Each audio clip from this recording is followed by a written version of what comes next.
Hey, Spuddies, Potato McWhiskey here, and welcome back to the Malian Empire in Europa Universalis 5. We're in the Age of Reformation, which means big things are changing and happening, and we are in the middle of like a series of rebellions, which is slightly annoying. We're also in the process of creating, centralizing our empire. You can see here's the Malian Empire. We're under construction. I was trying to figure out in the last episode why there is no wood in the Timbuktu market. Like, there's clearly a huge demand for wood, but wood just is not making it there. I was trying to like figure out how to make trade go. I went on the Discord, I asked questions. No one seemed, no one answered, so I don't know why there's no wood there, to be real with you. So I'm just gonna let that automate itself and hope that it saves. It solves the problem on its own. We could take on pike and shot, which I would like to do, but we don't have the stability headroom for that, so I gotta wait a little bit for stability to tick up. That's fine. And the good news is my vassal swarm is handling a lot of the issues that we're running into. And the development of the territory of my vassal over here has gone very well. They now have a much more reasonable tax base. Like if I were to, I think they might still be disloyal. Yeah, they're still a little bit disloyal, but now they have like a tax base of 13. When they had a tax base of like practically 0 before. And hopefully they'll handle converting people as well as converting people to my culture when the time comes. So let's see, the first rebellion of Borgu against Mali is done. So let's annex them plus all their money. That's my country now. We'll do the same against Sokoto once we win the war. I do love to see more colonies finishing because that's going to free up a lot of cash. I mean, we're still paying out the wazunga for colonies right now. Okay, let's go siege down Zazu and Bida. We'll just slowly siege them down. We don't have any cannons yet. Not something that we're focused on. Something that I'm really tempted to do is to supercharge Niani. Even though it's already like over its building limit, what if I just kept building here and like Omega Ultra supercharged the amount of resources that are produced here? Like, I definitely want marketplaces and market warehouses because they're going to help us trade. These buildings are struggling to get paper. I'm going to max out my paper makers guild in here too. So this city will be busy for a very long time. Let's hunt down this enemy army so we can take them out if we can. Okay, excellent. We have advanced the rights of the burghers, so now we can make a decision on how we're going to handle the burghers' rights. And since we are maybe looking to centralize power into the throne, if we go to our laws, okay, the law screen was blank for some reason. Okay, why is Mandy's language power so weak? For every... Okay, so having lots of clerics make our language more powerful. So I was looking for estate laws, rights of the burghers. So I could curtail the burghers, which would lower their power, give us centralization, and increase the maximum tax that we can extract from them. We could also grant colonial authority, which would increase colonial migration. We could increase trade regulations, which would give us mercantilism, or we could reduce mercantile.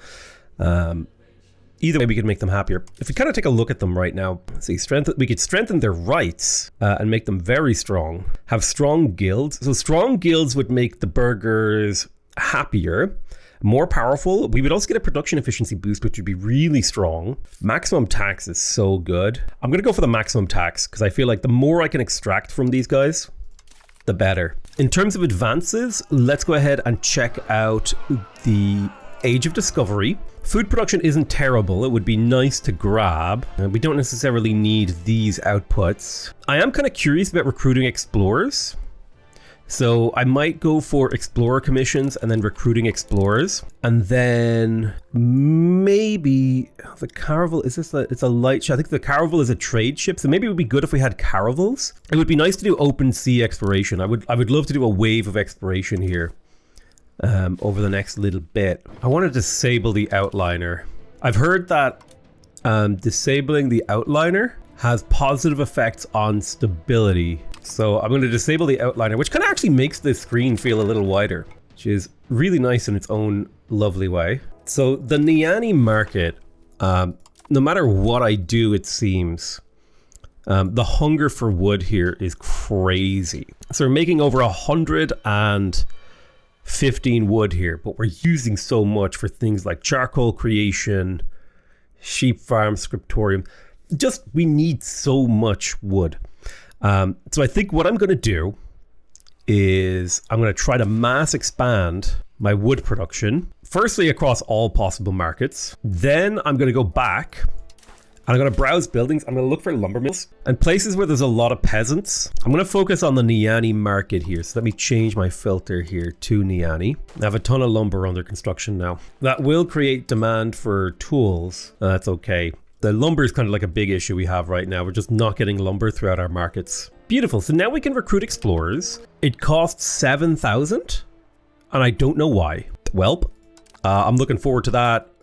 Explorer cost reduction. Oh my goodness. Jeez. All right, let's go siege down another location. I would like to catch the enemy army as well to do a bit of damage to them. We managed to kill 2,000 of them. Perfect. So that will take, the siege will take a while. That's perfect. We're about to finish this siege. I would like to call a, let's see, promote the integration process. Monthly progress towards spiritualist is nice. A little bit of spiritualist does feel good, but we don't need that much. So let's see, goods that use gathering, clay, sand, salt, medicaments, pearls, amber, fish, and then raw materials. None of these are like super crazy great. The religious art would be nice because of the artist. So I think we'll go for religious art. Let's see, they want me to contain confessionalism. That's honestly not that big of a deal because it's fine. Lessening their levy obligations could be a thing that we do. We are starting to transition into a more professional army, so we don't necessarily need the levies. I don't know, I'll see if I can pass the parliament without having to trigger that. It'd be nice not to have to, you know? Yeah, so Wa is really unhappy based on... I can't remember what exactly I did. I think I might have enforced my religion. Let me have a look. Yeah, so their primary religion is Sunnism. We do need to change their primary culture as well. Their stability is quite low, but because they're a single province, they should be able to manage that territory without too much trouble. And then we can work towards like setting them up and annexing them. I might also expand them a little bit once they've got their main location under control. Like if I could give them Dagobon maybe before I look into annexing them. So I want to take all of Sokoto's money and I want to annex them. So we'll give them a little bit of time to we need to finish the sieges. That's the big thing. Lovely, another colony has finished, which means less money on there. Ras El Ma changes stance in debate. It's unlucky. Oh, we managed to pass it just as perfect. Awesome. So we get an artist. I don't really understand how artists work. Like I know I have artists in my country somewhere, but I don't know how to do arts. It's just something I don't really understand. Apparently I have artists. That's what I know. Okay, my heir is unmarried. Let's marry into Morocco. He has a daughter we can grab. Perfect. She will make my nation proud by birthing many sons that we can put on the council, hopefully. It would be helpful if we could put daughters on the councils, because it's kind of annoying that like, I'm annoyed that my country is sexist, okay? That's the problem I have with my goddamn country.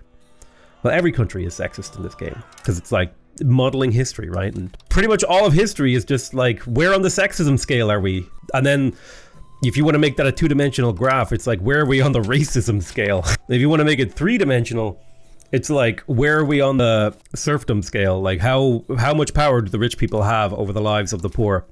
That got a little bit too real. All right, I think I could embrace pike and shot. I'm going to wait a couple of months until I have a little bit more cash. Is Sokoto ready to be annexed? Yes, so we'll annex them. That's that dealt with. We can now disband all of our levies. Let's send our cavalry army back to Niani. Perfect. Yes, more colonies will finish. Now recruiting explorers is cheaper, so we can actually recruit an explorer for only a 5,000 gold cost. Merciless Christ. I would like to do some exploration. Like, I feel like there's a lot of value in knowing more about the world. So, well, let's go ahead and institute pike and shot, because that's going to be a 5% boost to our base science. Power of the liturgical language gives a lot of base science. So let me see. Our liturgical language is Arabic, so we'll keep that one. Literacy, institutions, and happy clergy. Yeah, we'll keep working on all those. So pike and shot is nice. That's going to open up some new military techs for us. I'm cutting a few buildings from our capital because I think having buildings grouped together for the production efficiency boost can be really, really powerful. So I cut down on a few buildings here. It'll also reduce the penalty of being over the building level, or the building limit, which is nice. So we reduced the deficit of wood in this market to only be slightly smaller. And we have a slight surplus of tools, which is good. All right, let's colonize Massa as well. I'm gonna try to create like a little seal here to contain Morocco. If we can, that'd be ideal. So Carpenters Guilds get a nice boost from lumber being in here. So it might be good for me to build Gyrabaco's lumber market up to a really strong level. I think that could be a great way to pump up the value of this location. Do have some slaves. Do I really want slave markets? Like, I don't know. Okay, we're lacking paper, which is a problem. Something to consider is, do papermaker guilds get a boost from lumber? No. Oh, they do. They get a small boost. Not as much as the Carpenters Guild, but they do get a little boost. Let me have a look at my RGOs. Where do I have a fiber crop farms? There's one over here, which would make this a really good place to build a Spinners Guild because it will get a production efficiency boost from the fiber. All right, excellent. Let's go fiber crop Spinners Guild in here. Plus, probably good to max out our markets. Oh yeah, Sine Ngaye needs to be developed as well. This is a trading hub, so we're definitely going to want to build the trading hub. We want the theater, we want the marketplace. Did we manage to turn this into a city? We haven't turned this into a city yet. It's not completely necessary.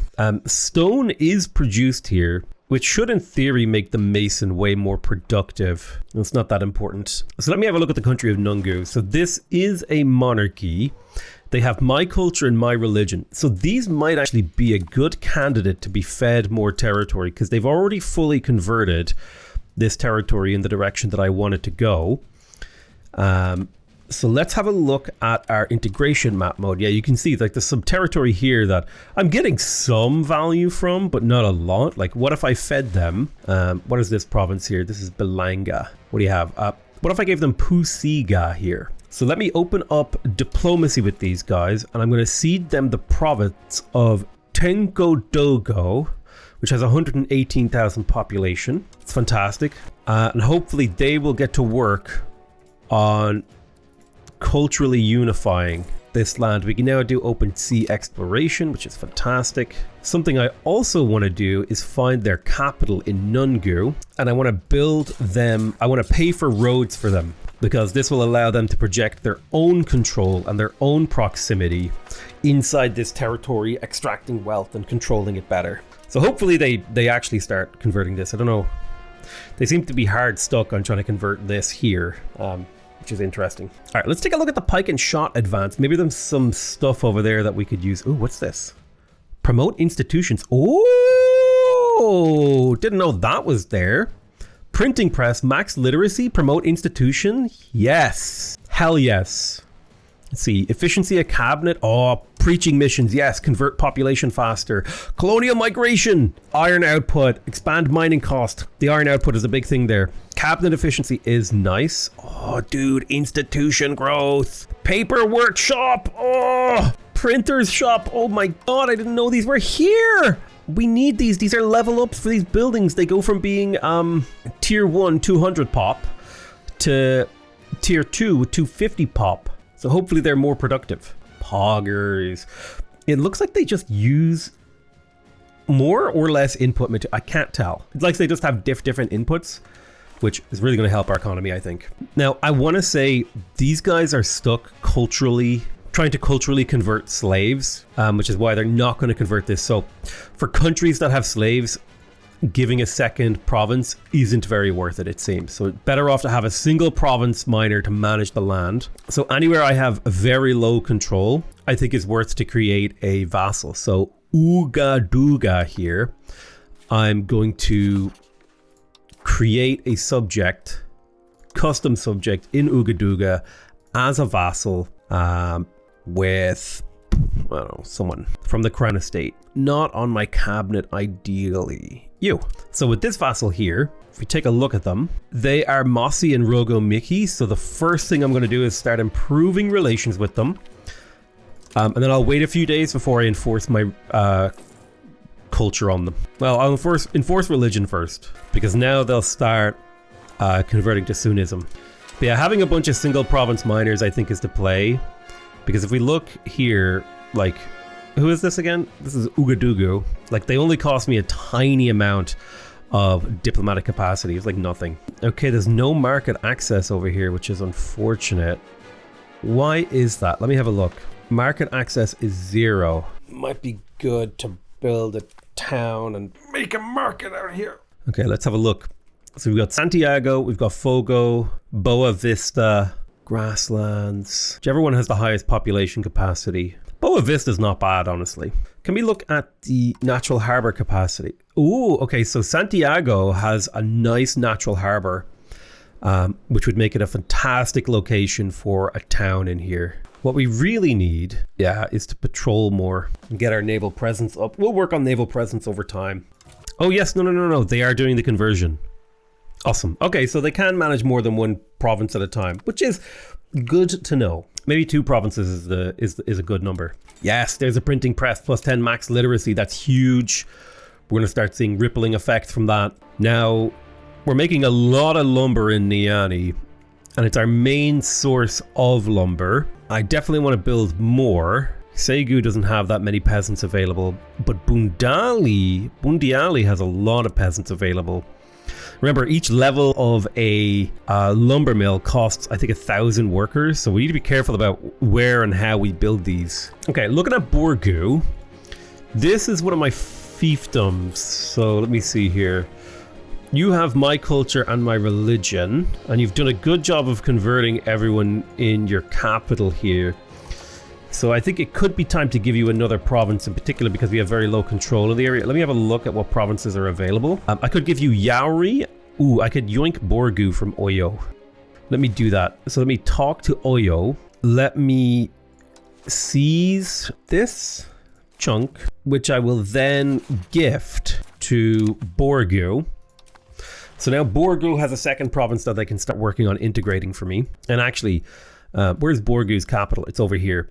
So I'm going to build them some roads to their territory, and this will help them develop their economy, hopefully. Probably not a terrible idea to build them a town. Let me have a look at the river map mode. So the river comes down like this. I could build them a town in Bussa that could act as a market center for the local area, because there's relatively bad market access here. But we also want to go through and upgrade all their RGOs to give them some actual base tax to work with. But that's going to be a long-term thing. My daughter has grown up. Let's marry into Egypt. Question: can I build trade offices? I can. Excellent. Okay.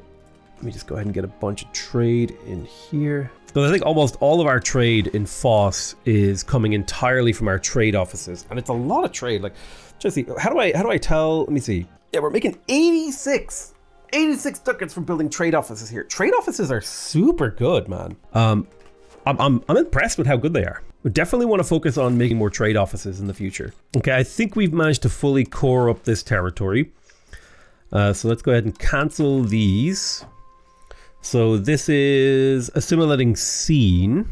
Let me go ahead and switch to assimilating into Mandika the people of Kayor.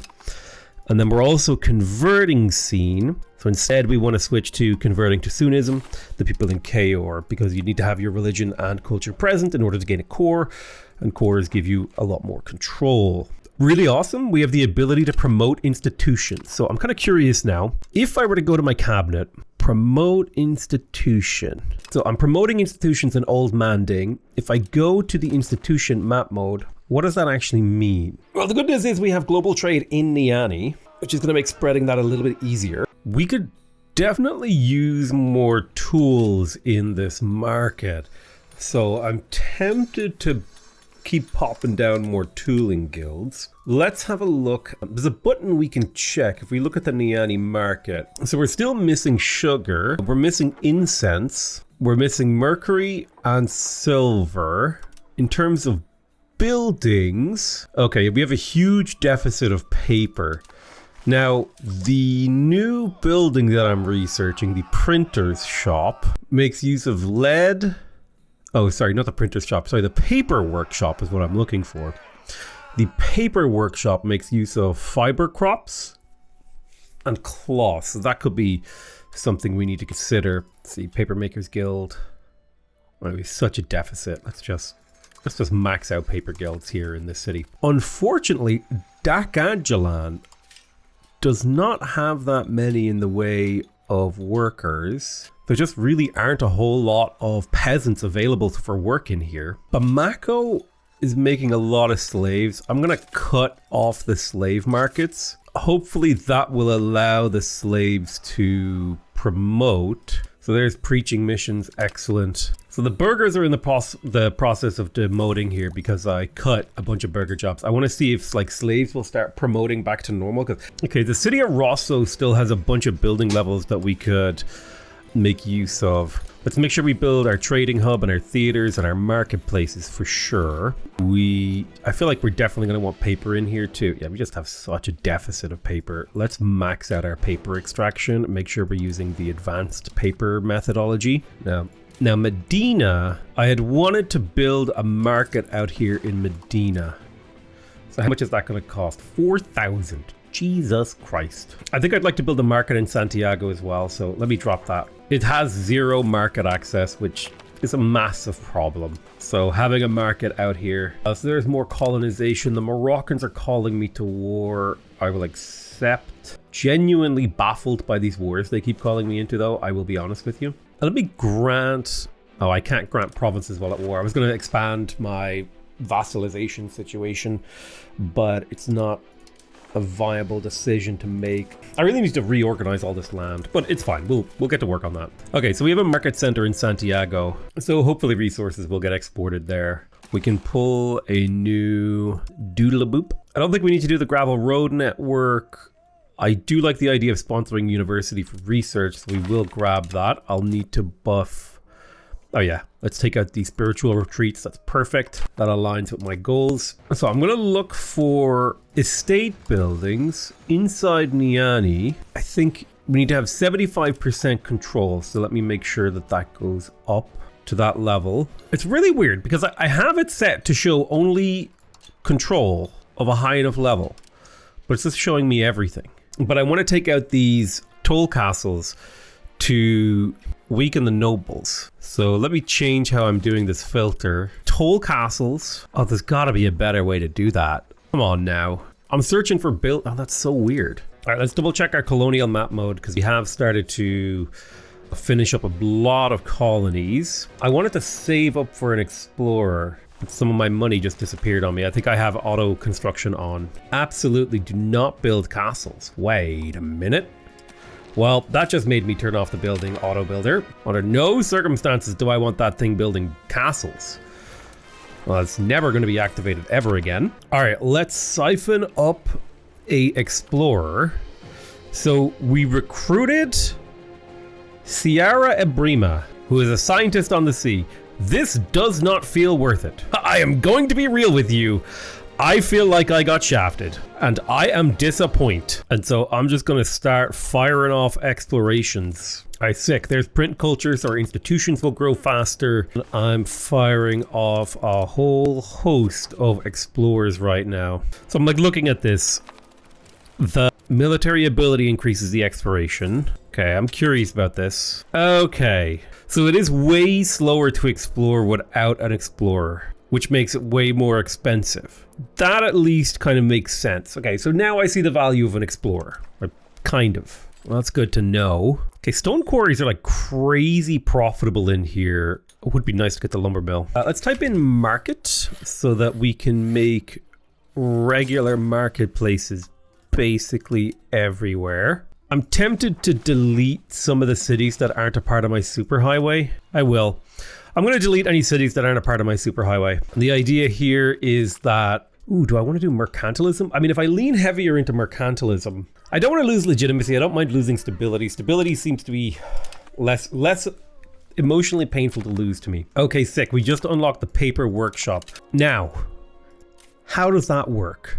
I need to upgrade them. So we can do fiber pulp paper. He died after being attacked by a wild animal. What an idiot. Imagine getting mauled while exploring unknown lands. You dummy. Okay, so we built a tier 2 paper workshop. So I kind of want to explore this idea here. 41 building levels? Oh my god.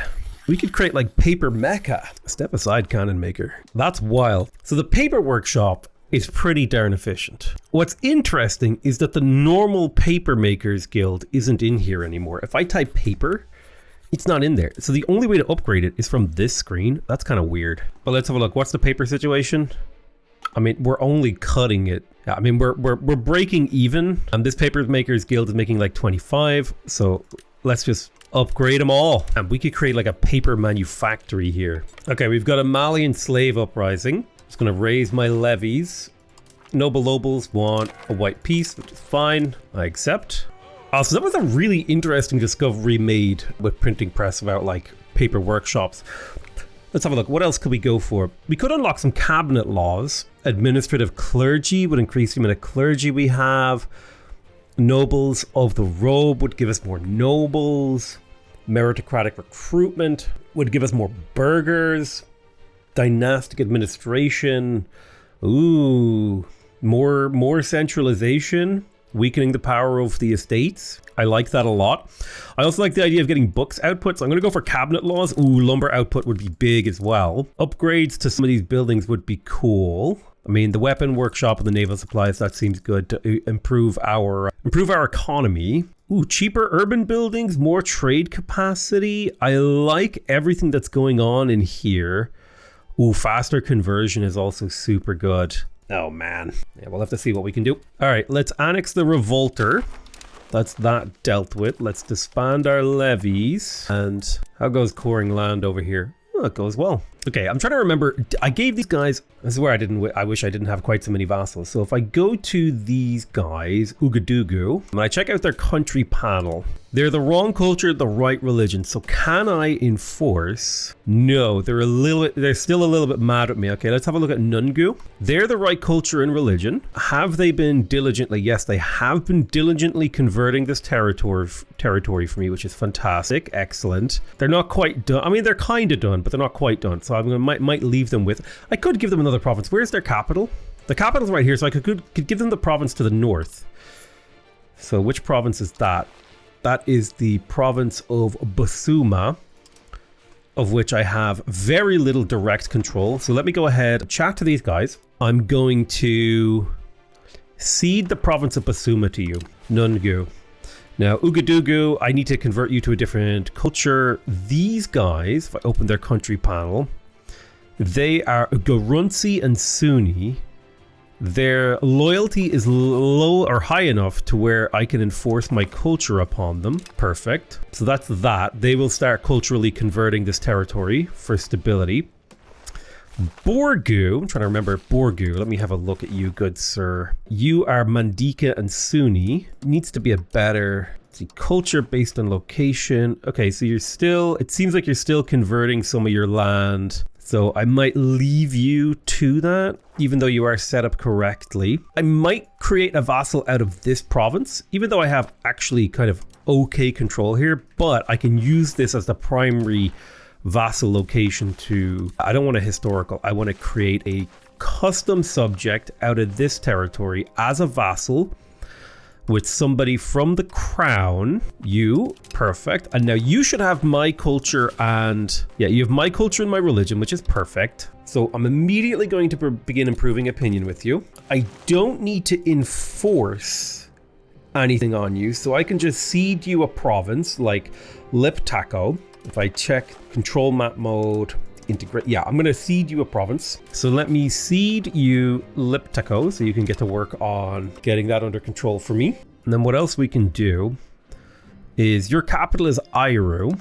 So let's build you roads to all your tiles so that you have good control. I want to strengthen you. And then I'm going to expand your RGOs. So you have that strong baseline economic base tax potential that you can then feed to me in the form of vassal tribute. So there we go. They are going to work on integrating and controlling this land. They're already culturally converting to Mandika. You absolute legend. Thank you, Namaro. Borgu is doing the same. I reckon we should make a place in Nupe here. I'm going to create a custom subject in Nupe who is a vassal from the crown. You're going to be the wrong culture and religion. So let's enforce our religion upon them. And then down the road, we can enforce our culture on them. Perfect. Oyo, did I enforce my culture and religion on Oyo? I did. So they've been hard at work at converting the land for me. So if I go to culture at location, yes. Okay, nice. There's a Bucks output boost. Let me check. Have we finished coring over here? Yes, we have. It's annoying that I have to remember this, but I have to remember to check this. Okay, so these guys were integrating Bowel. And so this is why the vassals are so good, because integrating land just takes so long. I want you to assimilate into our culture. Temnate. Probably Temnate actually needs tribesmen settled. So let's start settling some tribesmen. Yeah, let's start the process of settling a bunch of tribesmen over here. Yeah, there's a lot of tribes, like thousands here, thousands here. We have converted a lot of tribesmen, but we still have a lot of work to do when it comes to settling down the tribes. So this is probably the furthest that I've played in EU5. I do wish if you had an explorer, it would automatically filter out your explorer in the list when you're selecting where to do that. There's so many like little things that as I'm playing, I'm like, come on, dude. It's like if explorer, filter. Definitely want to develop the interior. We want to try to get more land development. So let's go ahead and do that. We can lose a bit of stability and move towards a traditional economy to guarantee this. I think I will accept that. That's fine. I will upgrade all of my paper workshops to the better type. Sometimes I wish it was easier to tell which damn province I have selected so I can kind of make decisions about it. So I think we're down to the last area over here that we need to core. Yeah, it's just a little bit of conversion and stuff that needs to finish up. Well, take a little while. Now I've been investing into my vassals. So let's have a quick click around. If we go to the RGO builder, it's hard to tell what who my vassal is. I almost want to have a hotkey or like there's just, the game has such cool mechanics, but it just feels so unstreamlined. Like I want to be able to say like, hey, multi-select this area, right click, max RGOs. Because that's a decision that I often find myself like considering is like, oh, do I need to build all my RGOs? And I wish capitals were way like, just put the little star on the map or something. Because like I have to zoom in this far, like this close to see the little where their capital is. So I have to, that's helps me think about, oh, how do I radiate out their control? The more control my vassal has over their territory, the more taxes they can pay me. I definitely want to turn, oh, hello, cabinet laws. Ooh, exciting. I definitely want to turn this area into a vassal as well. We'll work on that. Namaro's probably going to do a lot of that work. Let me go to my laws, cabinet laws. So this can actually really heavily shape our country. We can basically choose a estate to reinforce, right? Nobles, burghers, or clergy. We could also choose to disempower them and make the crown even stronger. And remember, the stronger the crown is, the happier estates are, meaning the more tax that they pay. The cheaper it is to maintain our court, meaning the more money we have, we get more trade income. Like straight up crown power is just like an overpowered stat. So in my mind, I feel like the right law here is to go for dynastic administration and just eliminate the political power of some of these estates. I am trying to see if there's maybe a thing I want to revoke from these guys at some point. Like elaborate court life isn't that bad. The expected cost of court sucks, but we could revoke this, but it is +5 happiness for them, which is basically like most of their tax that they're paying right now. Primacy of the nobility is like, that's definitely one I want to consider revoking because it just gives them so much political power. Now we do have a lot of positive centralization, which could allow us to pass a thing or two that will make the nobles happier. Like nobility controlled serfdom, we have a lot of free subject progress, so it's not that big of a deal. Plus it will lower the food consumption of our country. Like this just feels like a good one to give the nobles, like boom, because it'll pump up their happiness. And then we could probably get away with revoking the primacy of the nobility at some point. All right, let's have a look at where we can settle some colonies. Colonial charter over here for sure. Right now, my main concern is to get control of Africa. I'm not really worried about like South America or any of that shenaniganry. I'm kind of concerned with my homeland and making sure that my iron grip is absolute here. Oh, hello. We just discovered a lot about Central Africa. Beautiful. We're in the process of colonizing all this lovely territory out here. So definitely the city of Medina. If I can get away with building a market out here, I would like to. Because my logic is, yes, I'm kind of splitting up my markets, but I benefit a lot from all the trade that goes between my markets as the crown. So I think that's a perfectly reasonable decision. And there we go. We should see a brand new market here. Medina, which is kind of coastal focused. Beautiful. It's only about 100 market value, but what's important is we should be able to develop a nice economy here. So I think a lot of the buildings we want to build, they take like glass, tools, paper, all this stuff. So let me grab a couple of glass guilds that I'm going to subsidize. Yeah, we don't have access to any lead. Well, that's a problem. It's a problem for our print shops. We'll need to consider what we can do about that. It's fine for now. But yeah, I want to develop Medina into a great city location, which I think is going well. And so part of that is going to be getting the glass guilds up. We also need to talk about the masons here. These are going to be our baseline.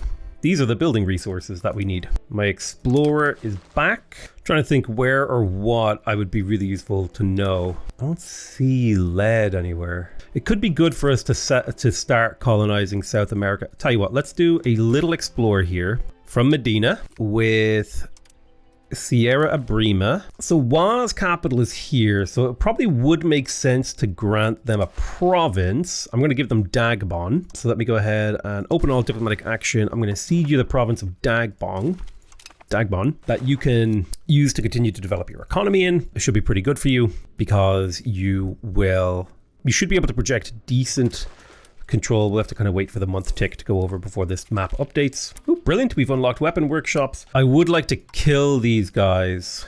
God, it's so expensive.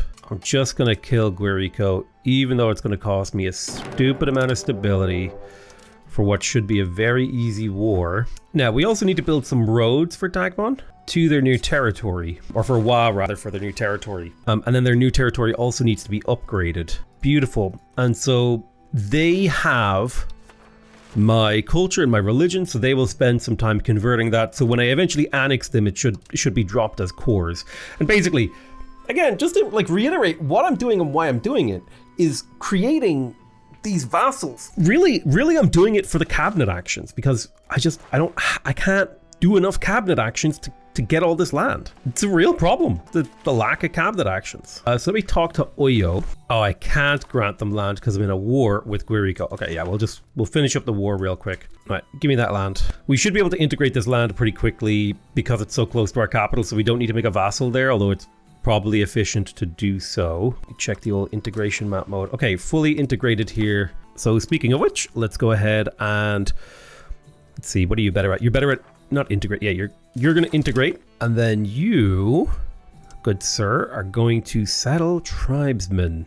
So there's the naval supplies workshop, which is fantastic. Let's go back in here. So have a lot of printing press. Ooh, faster expiration would actually be pretty damn good. So let me go ahead and beat to the windward.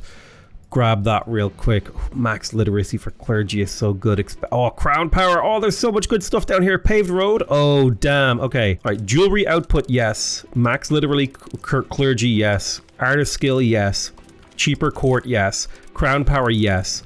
Roads, yes. Cabinet, yes. Power projection, yes. Right. This is all just yes stuff right here. We're now the second great power in the world. We have 1,500 base tax. Somehow I have become a cultural hegemon. Ooh, which gives the assimilate area action. Now, area is the step up from province. So like this is what you can assimilate with the regular action. Area lets you assimilate a whole damn area, which is crazy.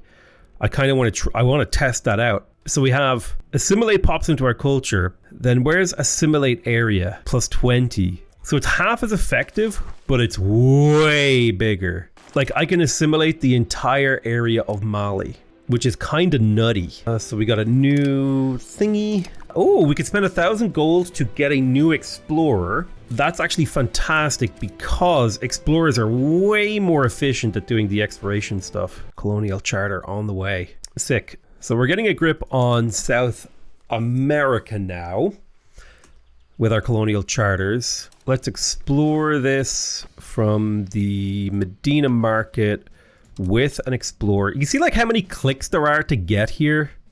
And it's kind of just, it just feels like unnecessary clicky work. Like, why doesn't this screen remember the filters that I used before? In particular, when having to like click on the Explorer every single time, like that just drives me crazy. Now, when I think it comes to exploring Europe, I might do this, you know what? I'm not even gonna bother exploring Europe. I don't need to know anything about Europe. I'm African, baby. Who gives a shit about Europe when I got like this huge empire down here? Okay, I'm tempted to make a new vassal in and around here out of these 3 locations. Make a little 3-location vassal, which feels like a good amount. So let me go in here. I'm going to create a custom subject out of this territory as a vassal ran by someone from my crown. And the reason I want it to be from my crown is because I want it to be part of my royal family. Then we're going to talk to this guy and we're going to cede them this location. And once this colony's done, we'll cede them that as well. Sir, did I misclick on the type of seeding? I might have, I meant to cede a province. Sorry, cede a can to you. So there's Bono, friend of the stream. I'm going to improve opinion with this vassal so they can start integrating this land beneath me. We need to talk to Bono and tell him we need to have him be our religion. Sorry, Bono, you got to be my religion. Now, if we look at other provinces, Mampruzi here, I would like to give Mampruzi to Oyo. I'm going to cede Mampruzi to Oyo so they can handle that. I think Oyo's already converted to... Oyo might be worth annexing, honestly. If we have a look at our subjects, Oyo is our culture and religion, which is useful. How much tax do they pay to me? They pay like 7 ducats a month, which is not terrible. What I probably want to do is to max out their RGOs. So let me have a look here. Because the thing about RGOs is they produce value without ever consuming value, right? There's no input cost to RGOs. Well, I guess except for labor, right? But there's no goods input cost, right? Is my point, which is the thing that we care about, because labor is relatively easy to get our hands on. All right, excellent. Our exploration is going to go faster. Honestly, that makes it worth it to maybe consider doing a bunch of random exploration up in Europe with non-explorer characters. And so to that end, that's exactly what I'm going to do, because it would be really nice to know what's going on up here. All right, let's keep on exploring. We're going to explore Valencia next from Bojador. And this is like another one of those things where like this just feels really cumbersome to explore this way. Like this whole UI situation definitely needs an overhaul. I have to imagine that the developers know this, because this is just so many clicks. Like it's only like, I've only done a little bit of exploration and I'm already kind of annoyed by it, which is not good. One of your core gameplay mechanics should not be annoying to your players, I feel. Maybe I'm crazy. Anyway, I think I spent all the sailors that I have, which is honestly good. Our cabinet has stopped assimilate Mali, and I don't know why. Is it because I'm no longer the cultural hegemon? Yeah, I think it is. All right, we're settling tribesmen, which is not quite as good, but still pretty good. So the paper workshop is cranking out like a ridiculous amount of paper. And I don't know if I should stop just building buildings here. Like, do I just want to make this into a paper factory? Is that what I should do? So production efficiency means you get more out of the same input. I don't know what I should do. I feel like I just don't get enough building slots to build the cities that I want to. Maybe more, is building slots a thing in the Age of Reformation or something? Let me see here. So we got conversion speed, power projection. Let's see. Building slots. In my heart of hearts, I feel like this city should absolutely be a jeweler's guild home. What I would love, okay, here's what I would love. I would love to be able to filter. I would love to be able to like shift click to look at this region only, this province, because I want to look at like, okay, how many peasants do I have in this province that I can use in my cities, buildings and all this sort of stuff. Maybe overbuilding is part of the strategy of having a city reach its potential so that its migration attraction eventually reaches the point where other cities start getting the migration. I don't know if that's the right thing to do, but it feels kind of like it's pointing in the direction of something good and useful. Definitely want more armories. I mean, should we build max irrigation? It would give us a lot of population capacity. How much food is produced here? Not a lot. Not a lot of food is produced here. I don't know if irrigation is worth building. I have all these peasants that I want to make into productive individuals. Honestly, I don't know what to tell you anymore. I'm vibes in it now. We're on pure vibes these days. Curiosity. Yeah, we could do it. The Bago market would be good if we actually had it set up right. We have very low control up here. So I think the right thing to do is to create a vassal. Custom subject out of Gao. We're going to make it a vassal from the crown because they'll be able to make use of the land better than I can. And then in terms of the provinces, I probably will give them these two. So let me talk to Gao. You, sir, I'm going to cede you this province and this province, and that's fine. And then I'm going to tell you, you are the right religion, but the wrong culture. So I'm going to go ahead and enforce my culture upon you. I would also like to improve opinion with you in a few days when my diplomat returns. Perfect. So they're disloyal because now they have to try to convert their population to, different religions and stuff like that. But they're doing that for me. It's good, good, good, good, good, good. I think one of our explorers has returned with good maps. So let's go from Medina again with the explorer. Please, sir. Let's go explore down there. It is kind of nice to actually start to reveal the world, although I just find the actual, the mechanics, like the ideas behind the exploration system is a lot of fun. It's just the actual interactions that the player has to do to execute it is less fun. I'm wondering, would you guys be willing to sell me, say, so weird that they don't want it. They don't want to sell it, even though it's a completely worthless place that they're getting zero base tax out of. They should be like, you know what? I'll take that. That's fine. Especially considering I own the rest of that province. Ooh, I need to marry more people with my king. Mostly just to have kids to fill the court with useful characters. It's like it is your duty to have children for the court. Okay, so we've got a bit of integration to do on this colonial front. Colonial map mode. Let's keep colonial chartering. That's the vibe. Also, the capital is almost at 100 development, which is kind of insane. Okay, so Sine Nagayen is ready to become a city, so I'm going to go ahead and upgrade it. And probably Rosso as well. Oh, Rosso is already a city and it has a bunch of buildings that I could project into it. So let me have a look here. So Arguin mostly produces fish and salt. Oh, there is a copper mine here. The migration attraction is quite low, so I'm wondering how I could increase the migration attraction. It's probably not much that I can do, but maybe maxing out this copper RGO will create a demand. Yeah, surplus of work creates a migration attraction buff, which is great. Speaking of our coastline here, we haven't actually gone around and developed our coastline in a while, so let's look up fishing villages. And again, the reason we go with fishing villages is because they provide sailors and naval presence. So I'm just going to go along the coast and build a bunch of fishing villages and then make sure they're all subsidized. Okay, perfect. So we finished settling the tribesmen in Muhun. I want to continue settling tribesmen throughout our country as part of our mission to modernize the Malian Empire. In Medina, I want to look at the trade here. Yeah, it looks like a lot of our trade is going over the water, but I wouldn't mind building a small road network for you as well, but we might look into that later. We're modernizing our coastline. There's max literacy for clergy. Excellent. I wouldn't mind another parliament in Niani. I'll conduct a census for population. It's a couple of points of population. Ugh, they're going to make me contain confessionalism. How annoying. And lessen their levy obligations to conduct a census. You jerks.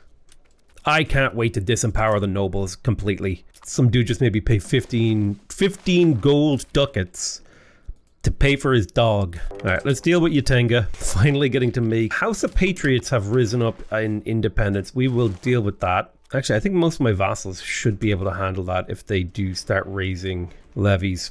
All right, Yatenga, give me, this has been a long time coming. You now belong to me. You know what, I'm gonna make sure I have one of each building in this city. That feels like a not terrible idea to make sure we have all the stuff we need in the market. Perfect, we conducted a census, which is wonderful. It's extra 7 stability. Oddly enough, Western Adamwa decided to join the war? What a strange decision. I'll let my vassal swarm handle this. Okay, we got successful bureaucracy. Oh, lovely, extra tax efficiency. We do love to see that wherever we can. Now, coming into Rosso, which is another one of my cities, I believe it is getting migration. It's getting a little bit of migration for a variety of reasons. We have all of our clergy buildings here. I would like to make sure we have our infrastructure buildings and the burghers, and we do. Then I'm going to make sure we have one of each possible manufactory type, just to make sure. We probably don't need fiber crop farms in the city itself. I think if we have this as a city, it's probably far better to have those sort of production buildings out of the city, but I'm not going to delete them. Rather, I want to focus on getting the masonry, the granary, and if it has the option of lumber, we will do that too. It does not, so that's fine. Someone's been building irrigation in here. I'm not going to delete irrigation, but I don't want it particularly. So that's Rosso's development handled, so it'll be under construction for quite a while. Then, so that was one of the main cities. There's also Nadar here. Nadar is almost ready to be a city. Let's have a look at its infrastructure. So first things first, we definitely want your granaries. We definitely want your counting house. We want your marketplaces. You're not the center of a production area, so we don't need you to build one of everything, because that's more of a thing that I'm doing in my market centers, just so that we have access to things. I definitely want the madrasa. It would be nice, since you are a town, to have a castle and potentially some armories. This will drive demand in my economy, so I'm not against that. And you know what, just for fun, we'll build all our sofa stuff because that's our culture. And that will keep this guy busy for quite a while. This will take quite a while for you to build that. And then eventually maybe we might be able to turn you into a city too. Why are you stalling? Lack of masonry. Oops. Here's a question. In this market, is there anywhere that produces stone? In the, what is this market called again? The Medina market. Is there a stone RGO in the Medina market? And I do see one right here, which means this is a premium location for a mason, because it's going to benefit from production efficiency. Now, does that production efficiency also apply to places that are in the same area, but not necessarily? I think it does. Yeah, so it's based on the province, not on the location, which is nice. So because we're producing stone here, masonry can be produced efficiently in the whole place, which, do you know what? I'm going to go ahead and do, because I feel like this has just been like a mental upgrade in how I manage.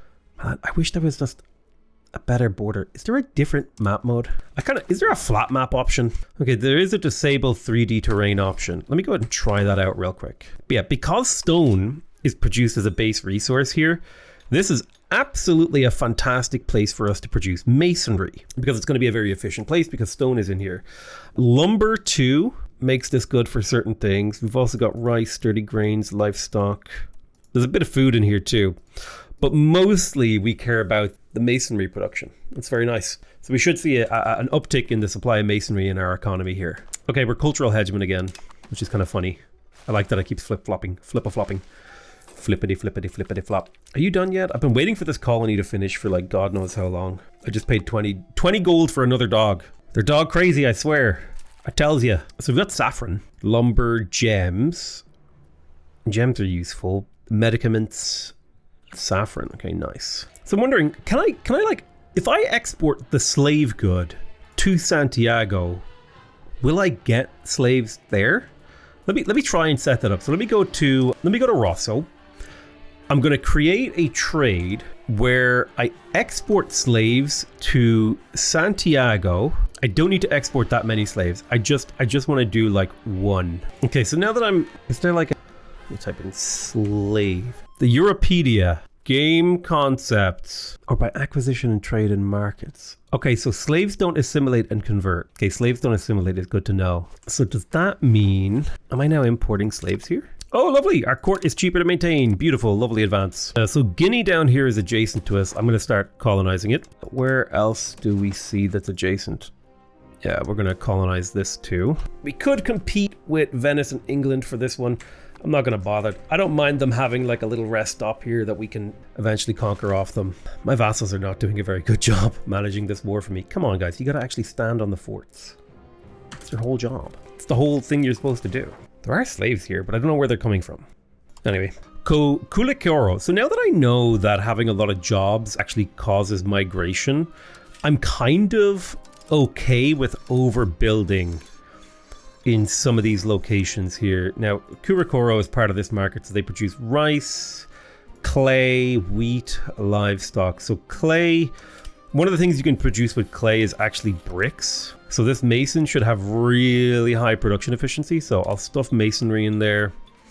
Definitely want granaries. From the perspective of what you can produce with clay, definitely a pottery guild, because that's going to have a pretty big production efficiency. Tell you what, I'm going to subsidize that. That's going to be the main economy of this bad boy. Let's also make sure we build all of the military buildings, because that's going to create a lot of jobs. That'll kind of pull people here. So yeah, it's time to start building our superhighway as planned. Nyamina needs to be bigger or have more buildings or something. So let's go ahead and get ourselves a university, all that jazz.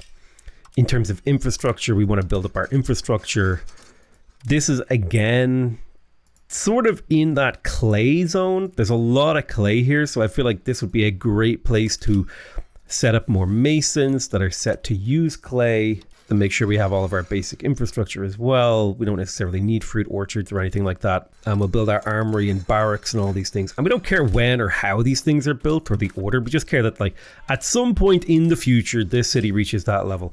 And then this is honestly, this is another, because I think, okay, so this uses pottery and cattle to make saltpeter. I really do think that this is another one of those, it's a good pottery location. So we'll crack down a potter's guild and max it out. So that'll keep you busy for a while. Seigu is the place where the clay is actually produced. And this can become a city. So we're going to upgrade it to a city. Sanding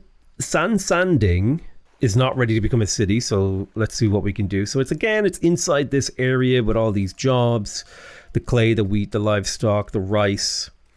There might be place for a distiller. I think rice can be used to, rice plus pottery plus glass can be made into liquor.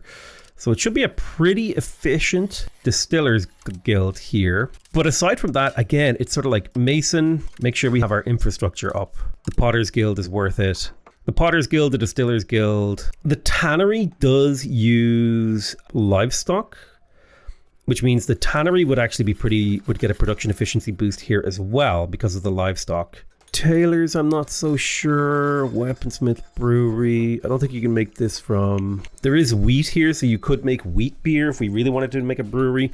We'll come back to you. You've got enough stuff under construction. Let's have a look at Taboo, because I want to start building that superhighway, because I referenced this a long time ago, how and why we planned to build it. Now, Taboo has rice, iron, lumber, horses, wheat. So the iron alone makes this like, this is tool heaven for us, because the Tools Guild gets production efficiency from iron.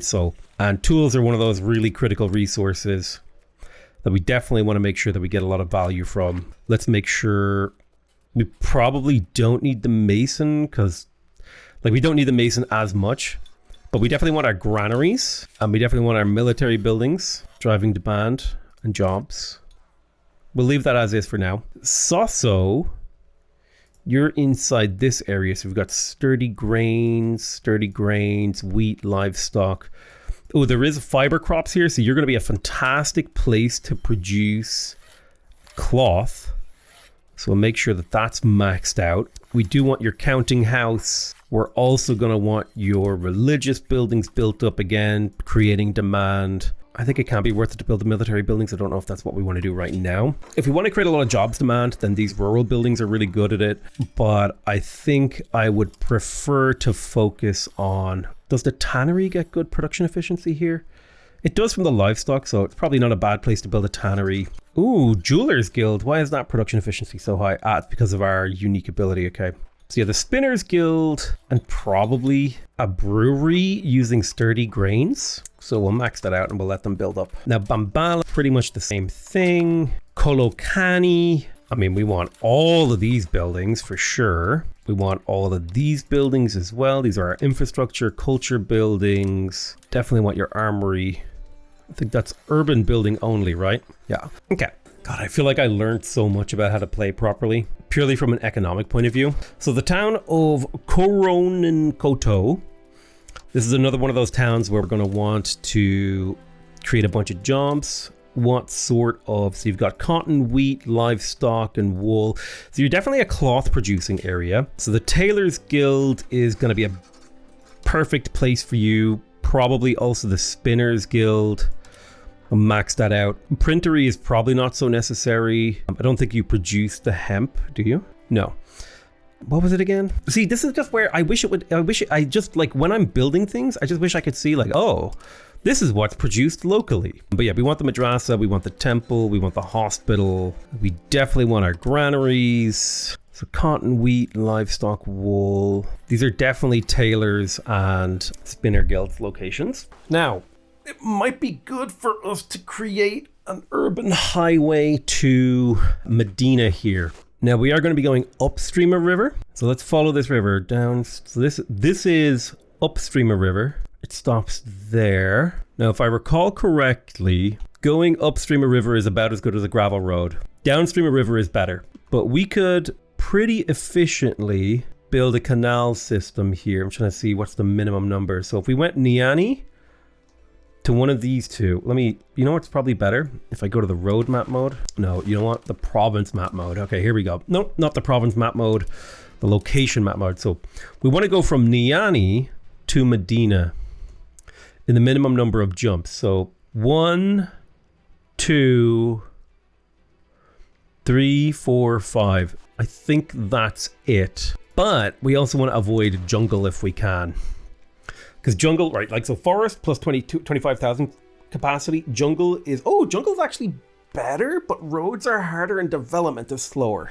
But basically, by building a bunch of cities with canals, we can create a sort of proximity road, which will also radiate out our control. I love seeing three locations right beside our capital that have maxed out control. Nom, nom, nom, nom, nom, nom, nom, nom. It's beautiful. So we've now switched to the flat map, the flat 3D map, which I don't know if I like it better.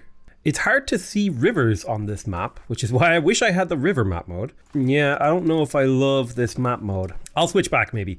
But anyway, this is what the flat map looks like. And we were in the process of building out our huge network of future cities.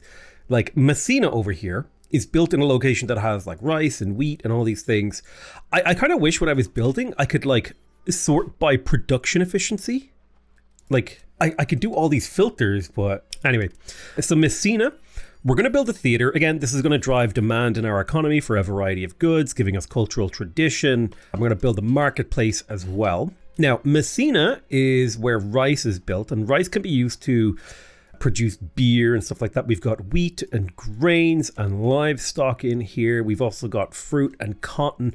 Well, the cotton does suggest a tailor's guild. No, sorry, not a tailor's guild, a spinner's guild, because cotton can very efficiently be used to make cloth. So I'm going to build a spinner's guild, and I'm actually going to max that out in pretty much all of these cities, because the Spinners Guild is going to be extra efficient here due to the amount of cotton that is produced, which is fantastic.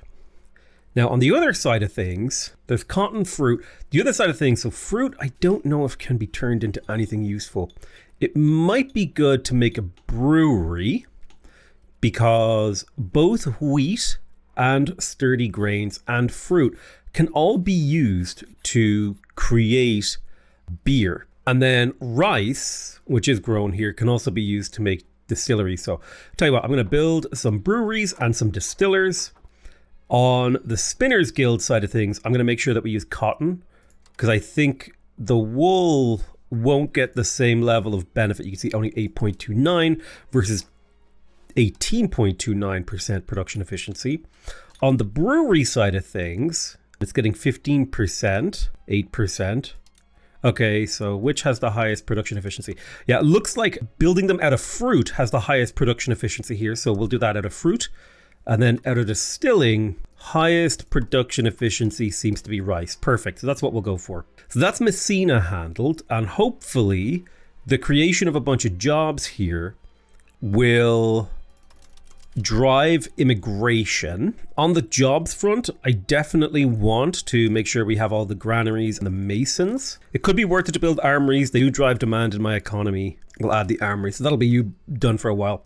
Now we do have 2 more cities in the same area that we could basically follow the same pattern of maxing out our infrastructure, then building the Spinners Guild, because it'll have really good production efficiency if I recall correctly. Yeah, it's 18%. And then what was the other 2? The brewery and the distillers guilds. You have a castle, so let's go for the full sofa. Sofa D's nuts. Max out your fruit as well. The town of Sanga shouldn't be too far off becoming a city. I meant to build in here as well. I want my university, my madrasa, my hospitals to pump up demand and increase the stats of the people in the city. Now, in Sanga, we'll grab ourselves a counting house, a theater, we got the marketplace. You're sort of similarly positioned where the Spinners Guild is going to be super efficient, in addition to the brewery and the... Oh, the winery makes use of fruit too. We should build a winery here. And the Distillers Guild. I'll make wineries in these other places too. And hopefully they will create demand in the market. What else? Just trying to get high production efficiency. So this is fruit, cotton, sturdy grains, livestock. So there is some stuff going on here. I'm going to max out the RGOs inside the cities first. Oh, I'm out of money. Right, I got to chill for a bit. Now, I am at a war with Sokoto, I think it is, but it's fine. We'll leave that going. All right, we conquered one of their forts. Can I just annex Sokoto? Can I separate peace Western Adamwa? They're too expensive to become a vassal. I could definitely steal Kano and Naguru. Oh, that's a little bit too much. Yeah, I don't think I can get Naguru. Maybe Kano and Dikwa? Yeah, I can get Kano and Dikwa. So we'll just dismantle them.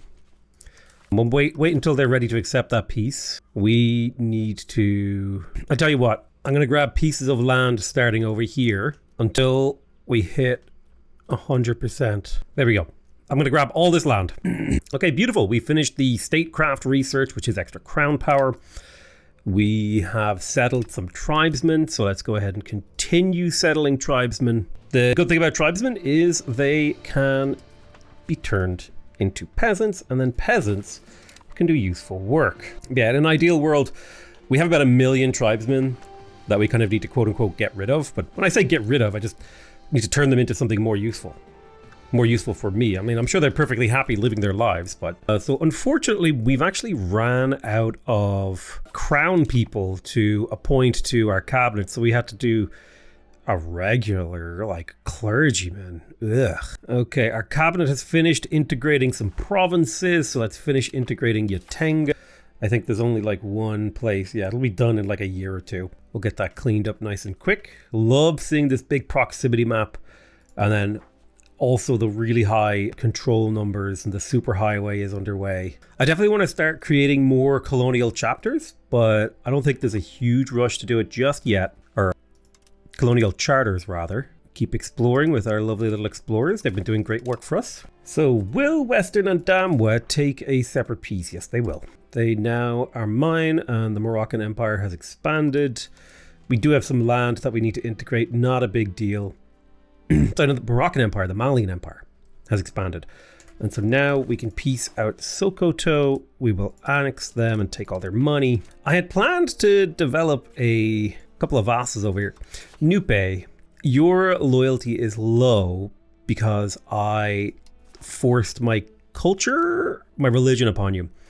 What I would like to do is actually, can I grant you a province? Like, what about Yaori and Zazao? Let me have a look. How do you feel thinking about it? Will you like me more if I give you Yaoi? No, it doesn't seem to improve their relationship with me. That's fine. I will just continue to improve their opinion. We'll wait till they're a little bit more loyal. But yeah, I definitely need to do more with some of these areas in terms of integration. Okay, this is huge. We just unlocked paved roads.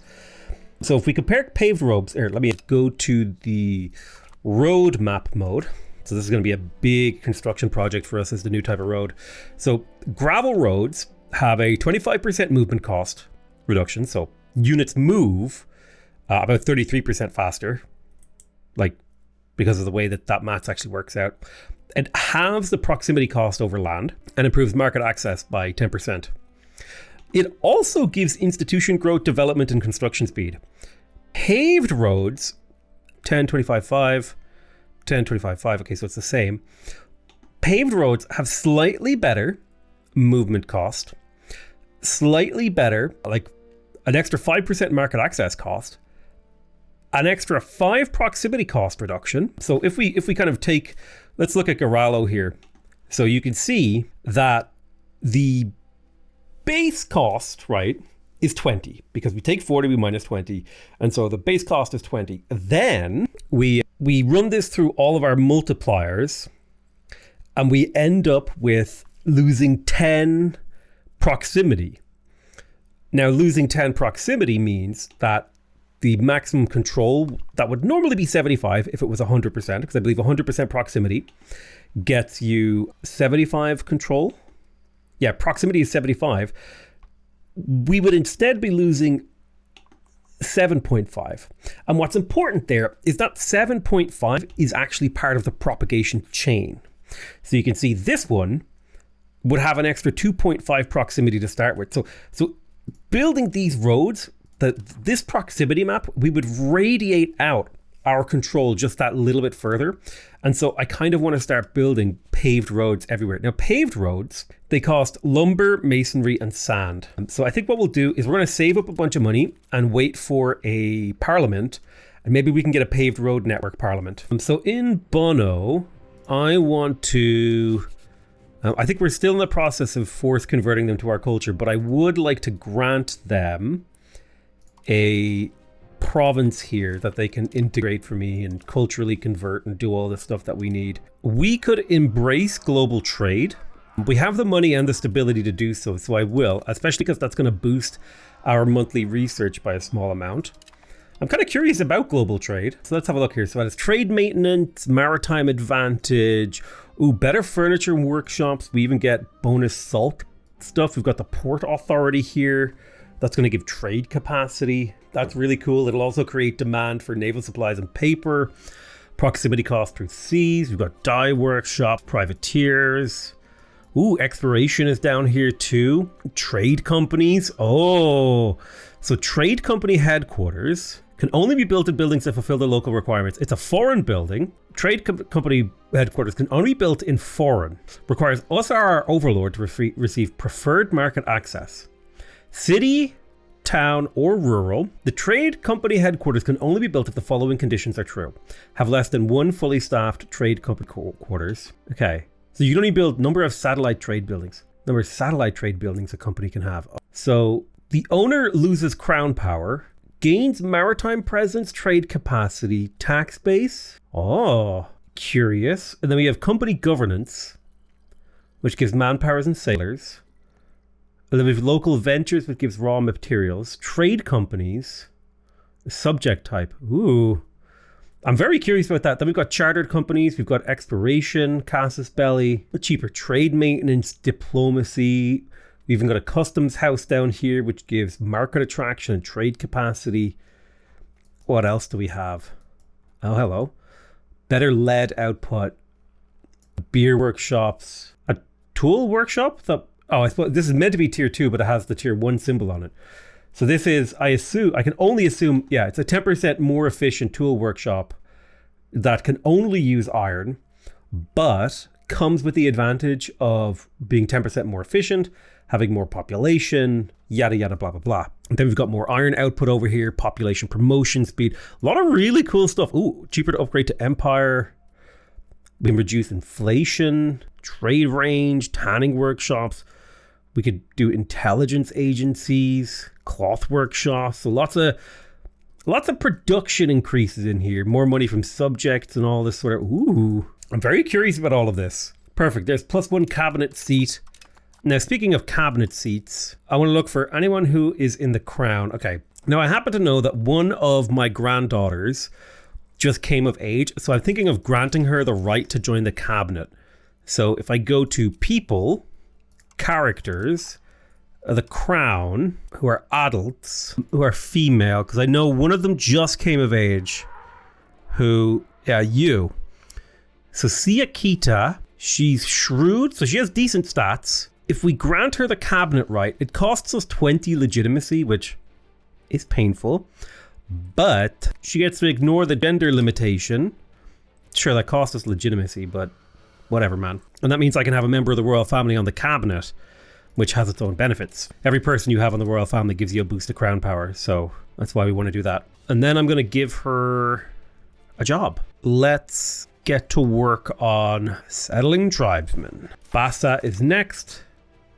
There's a few thousand tribesmen in there. Okay, some of our explorers have returned. Let's go ahead and prep up some more explorations with our explorers. Boosh and Boosh. Get those underway for me. The good news is that our legitimacy recovers very quickly and it's not that expensive to restore. Yeah, it's quite expensive to get her onto the cabinet, but I do think it's worth it for the long-term crown power. Well, the Moroccan nobles have flipped independent. I accept. I might just let my vassals do the thing. Fine, I'll raise my levies. I don't want to raise my levies, though. Fine, I'll raise them. I'm not happy about it. One of our cabinet members died in a hunting accident. Fine, I will put a commoner in the cabinet. This is what you have reduced me to. Goddamn commoners in the cabinet. So there's a bonus to our power projection. Let's go through some of these techs over here, because like, see, native policy, here's one. So we could choose between trade, which makes it cheaper to maintain, makes society of pops like us more. Subjugation makes them like us less, but we can enslave tribesmen.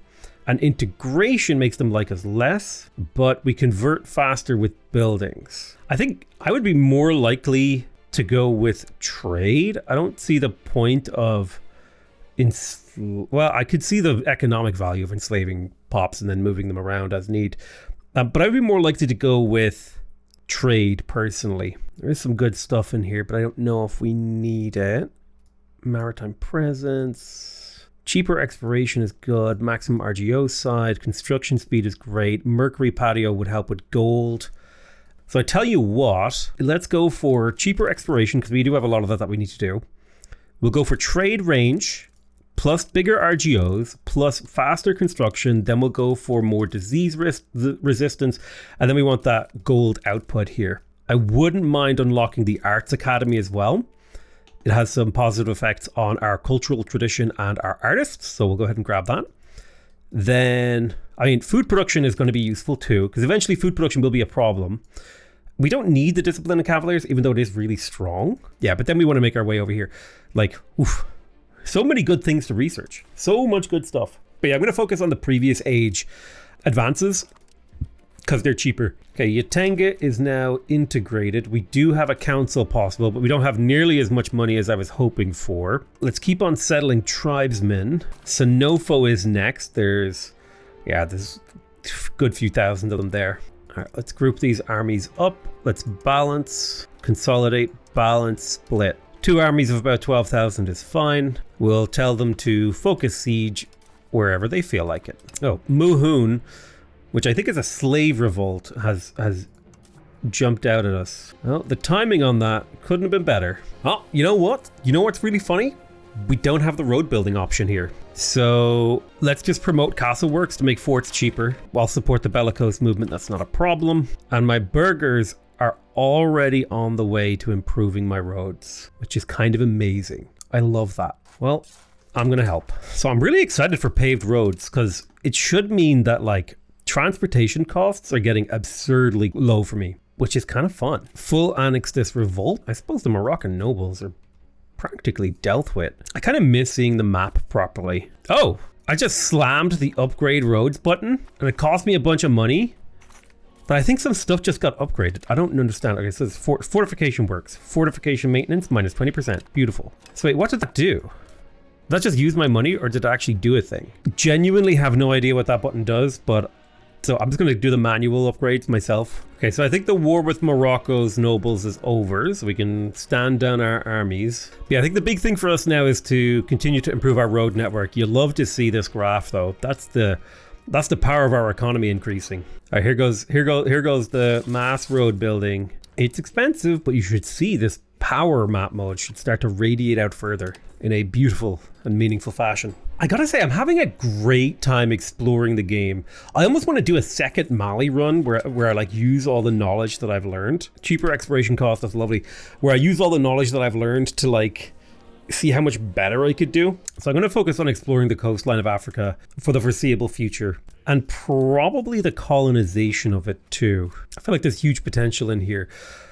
I'm not worried about making the colonies right now though. Like right now, what I care about is building roads. So we've built all the way out to range 5 of our capital, which means anything that's 5 tiles away is now being scooped up. So we should start to see the proximity effects of this radiation outwards starting to have like, basically our nice green color should start to reach further. And then we should also see, we finished settling tribesmen. We should also see the better color on the control map mode here. Higher control directly translates into useful stuff for us. So let's keep on settling tribes, because the nice thing about settling tribesmen is once they're settled, that's it. They're settled. And then they can migrate around your country, do work for you. Like Medina is almost ready to become a city, which is fantastic. Probably want to pump some money into Medina. Actually, let's have a look. So definitely want the Mason and our granaries in Medina. In terms of important stuff, we want to subsidize the glass guild because that's used for construction. I don't mind if all of these are like under construction / not finished. That's fine. We'll get around to building them. It just take many years. Slowly but surely we'll build up Medina. We're down below 1 million tribesmen, which is excellent. There's larger RGOs, which is wonderful. I think it's time now for us to spread the roads again. So I'd like to get radius 5 roads done. So let's start the process. Boom, all roads of a radius of 5 are now done. So we'll see a huge amount of construction underway. Portugal declared war on us. They want to take Capibaribe. Oh, over here. Those jerks. I'm wondering if I offer them tribute. Oh, the conquistadors of North. Genuinely, I don't really understand what's happening. I can't raise naval levies. I will need to build... How much can hulks transport?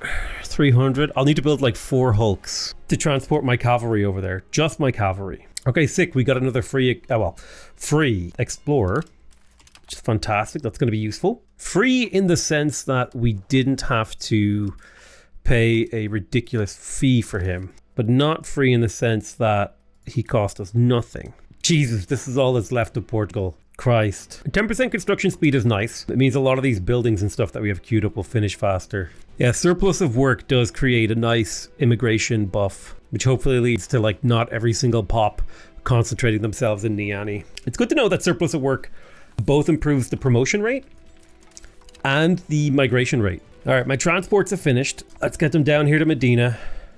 I don't even know if we can win this fight, but we'll give it a try. Right, they're on the boat. So I'm gonna follow the trade winds down here. We come out here, we take the trade winds down there, and then we take the trade winds across. I mean, we could actually technically take the trade winds down like this. Somehow feels slightly more efficient. Yeah, you'll take a little bit of naval attrition. Deposit our troops on the land and see if the counterattack here works quite well. So the huge advantage of cavalry is that they get into the fight early and start attacking early. And now this is mine. I'm just going to leave those cavalry there, honestly. I'm going to park the boats in there too. Speaking of which, is there any natural harbors around here? Oh, there is one up here. That'd be a fantastic location to have. It's interesting that we can build overseas trading posts in a few places. Oh, we can actually build them up over here. Now, these are like colonial buildings that people can't stop you building and have to declare war to get rid of. It's interesting that we can build them in this like empty land. It's kind of neat. I don't think we really want to, like, we don't have a global empire going, so I don't know if we really want to do this just yet. But certainly some more trade offices, like I'm not against that. Get them wherever we can, sort of a deal. I love seeing the road networks coming online. Now it is going to take quite a while for the road network to be fully finished, so we probably won't see the power propagation quite as well as you might expect. Although we should see tax-based benefits long term from this, because even increasing the step from Diyarbakir Bakoro means every single subsequent step is more efficient. That's like the power of roads. Right, there's surgery, so we have a little bit more disease resistance. We'll have less deaths due to disease, which is nice to see. We can select a parliament. I'm going to put it in Niani. Sponsor a university, absolutely. I love the monthly research progress plus the bonus innovativeness. We're currently at 67% innovative, so we could get up to about 80% with this.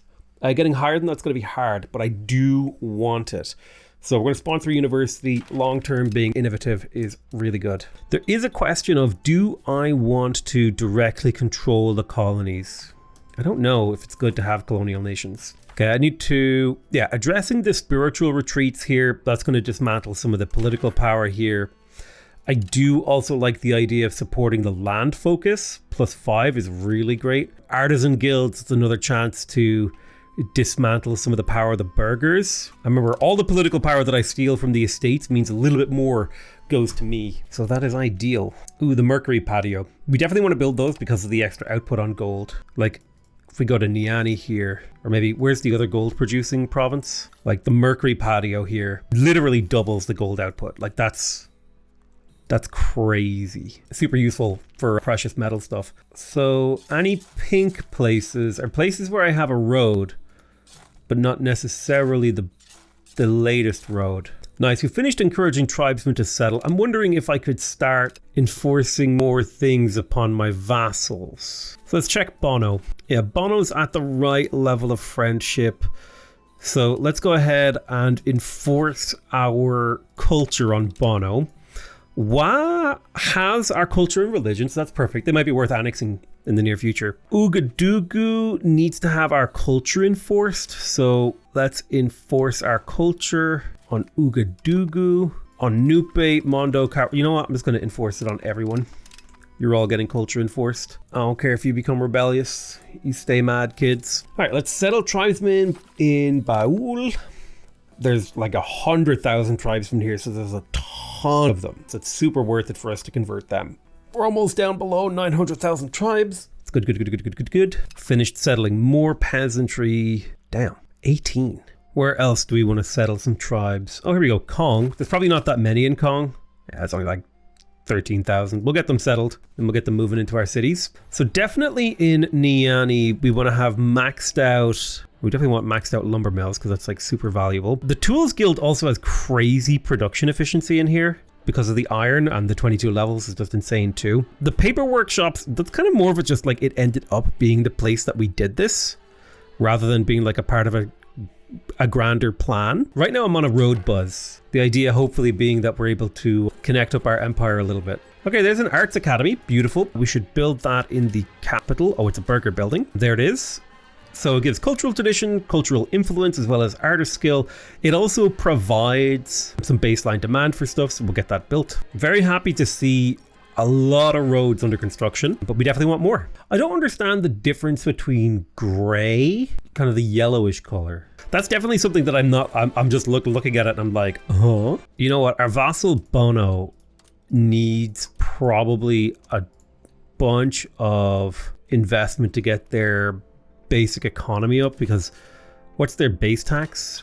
If I check in the subject screen, oh, it's actually pretty damn good. They have a lot of precious metals down here, like gold and stuff. So they're definitely on the cards for an annexation once they're not as pissed off about having had their culture and stuff enforced. Yeah, you can see Mandika now, the primary culture in the land. Now, if you look at cultural location, it's not quite that good, but it is getting there. All right, sick. Jurisprudence, yes, please. We've been proclaimed as the economic hegemon again. Nice. We just got food production boosted from discoveries. We still have a few discoveries around here that I would like to get. I wouldn't mind being able to boost our colonial charters and stuff, although I don't know if that's like super important for me to go for. Spy networks, monthly diplomats. I would like pop conversion speed, cheaper buildings. Trade capacity would be really good. Integration isn't that important for me. Cabinet efficiency is great long term. We don't need casus bellis. Better military tactics would help.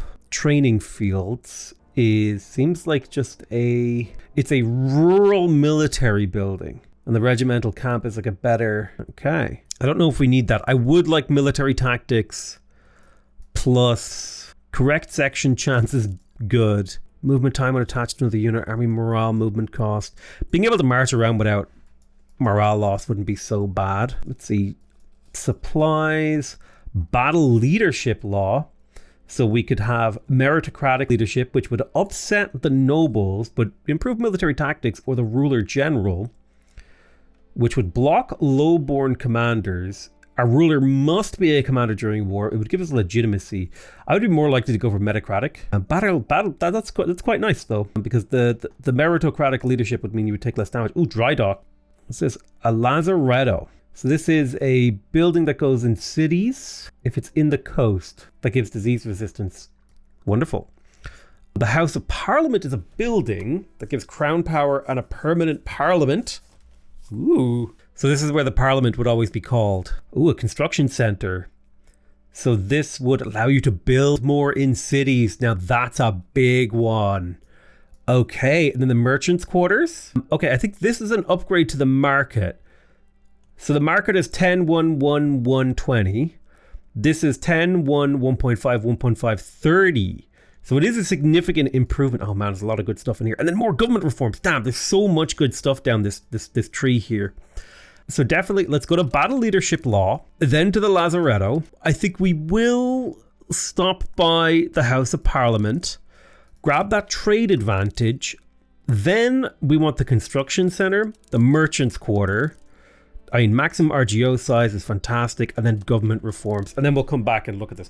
There's so much good stuff in there. That's crazy. I'm really excited for all those advances we're going to get. It's going to make our country like way more powerful. All right, beautiful. We're building roads. Got all our roads coming online. You can see that thick green color. This nice thick control map mode. National control, man. It's so good. Okay, we need to get a new cabinet member. I don't mind giving cabinet jobs to the commoners if I don't have crown people around, because the commoners aren't very powerful anyway. And then in situations like this, I could just chop off his head if he pisses me off. Let me appoint a new guy. All right, let's keep exploring. All right, so Kulakoro here has a massive amount of migration attraction, thanks to the surplus of work. I want to keep reinforcing that. I'm trying to remember what's made in this province. Rice, clay, livestock, wheat. Rice, clay, livestock would be a tannery. So I'll add some tanneries there for jobs. I mean, well, we don't really need the Distillers Guild or anything like that. I mean, it would be good to have. But yeah, the urban highway. Taboo has not met its requirements either. So I'm wondering what I can build in here to help it. I mean, definitely some masonry stuff. Taboo. Let's have a look. Well, I think armories are useful because they create demand. And yes, we spend a lot of money on armories, but I think they make our overall, like they create demand for resources in our economy, which is nice. Irrigation. We do have all of our clergy buildings. We don't have a noble building here. What do you produce? You've got iron, lumber, wheat, horses, and sturdy grains. Well, definitely build up your RGO. If you're making iron in this area, definitely want the Tools Guild, because that's going to benefit. The Spinner's Shop, the Paper Workshop. The Carpenter's Guild is going to get great efficiency. Naval supplies? I don't think tar is really built in an RGO. So you're never going to get too much of naval supplies in terms of efficiency. Saltpeter you could maybe make an argument for, because if there's cattle produced here, or horses, I don't even know what horses are used for. Iron, lumber, wheat, horses, sturdy grains, rice. I just don't think we need many of the things that you can produce efficiently. What could we build down in here that we could make a great amount of use of? What's the price of clay looking like in this market? Plenty of surplus clay, okay. We definitely need a few more jobs in here to get the migration. Oh, don't tell me there's still a deficit of paper. No, we'll leave it for now. Probably the best way to get migration attraction in Sasso is just to build all of its RGOs. And in fact, I think that's a great way to make sure that a lot of these cities have at least a baseline amount of jobs demand. Get your RGOs maxed out and then come talk to me. So it looks like the conquistadors of North Portugal have declared war on me again. Now they attacked me. They only have 2 units, and we have the big advantage of having cavalry, meaning we have a high probability of joining the front very quickly. So yeah, look how quickly our cavalry made it to the front line and start dealing damage. And then the flanking damage. Beautiful. Basically that war dealt with. They tried to conquistador me again, but this time I was prepared because I learned from my last experience. There's the monthly diplomats research being completed, getting our last few roads up. So pretty much all of the roads inside my empire are handled. I do need to get some roads up here though. I would like to conquer this coastline to get that nice Malian Empire sign. Looking really good. Oh yeah, look at that. Look at that proximity propagation. Look at that control. We've got 3 cities under full control. Oh, there's so many slaves in here. So coming into this city, we definitely want our mason maxed out, the granary, because these just stimulate the economy really nicely. The other stuff I don't care too much about. There's no noble buildings. Definitely got our madrasa and our hospital. It would be nice to have the theater and marketplaces. This is another place where the Jewelers Guild will get that huge production efficiency boost, as will the Tools Guild. I think the paper production efficiency, that's just baseline. I mean, you get a small boost from lumber. I mean, here's the thing. There are some big advantages of building armories. One of the big advantages of building an armory is the manpower and regiment recruitment.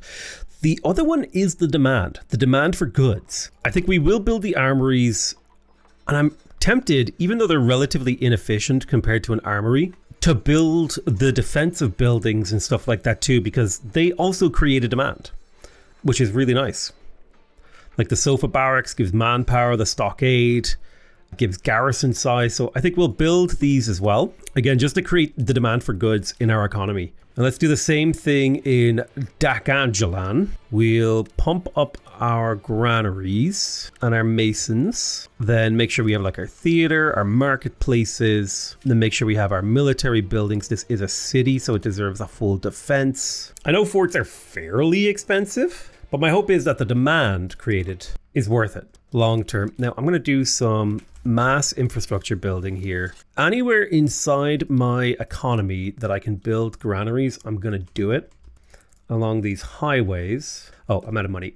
Well, we'll wait for it. The advantage of granaries again is population growth as well as jobs. Pop growth and jobs, that's the power of granaries. They don't provide you with a disgusting amount of population growth, realistically, but it is a smidge. It is a smidge of pop growth, and there's very few ways that you can boost pop growth in the game directly as a player, so if I have an option to boost pop growth, I'm gonna take it. Now, let me have a little think here about our colonial map, because we've kind of let some of our colonies, our investment into colonization to kind of dwindle. So I'm gonna use Bambara over here as a colonial charter source a few times, plus Messina, and the idea is hopefully a bunch of colonial charters being founded in here will have positive effects on the development over the course of the game. Okay, so we just got missionary schools, which is going to give us plus 10 pop conversion speed, so we should start to see, even just passively, a huge conquistadors of Baira Alta.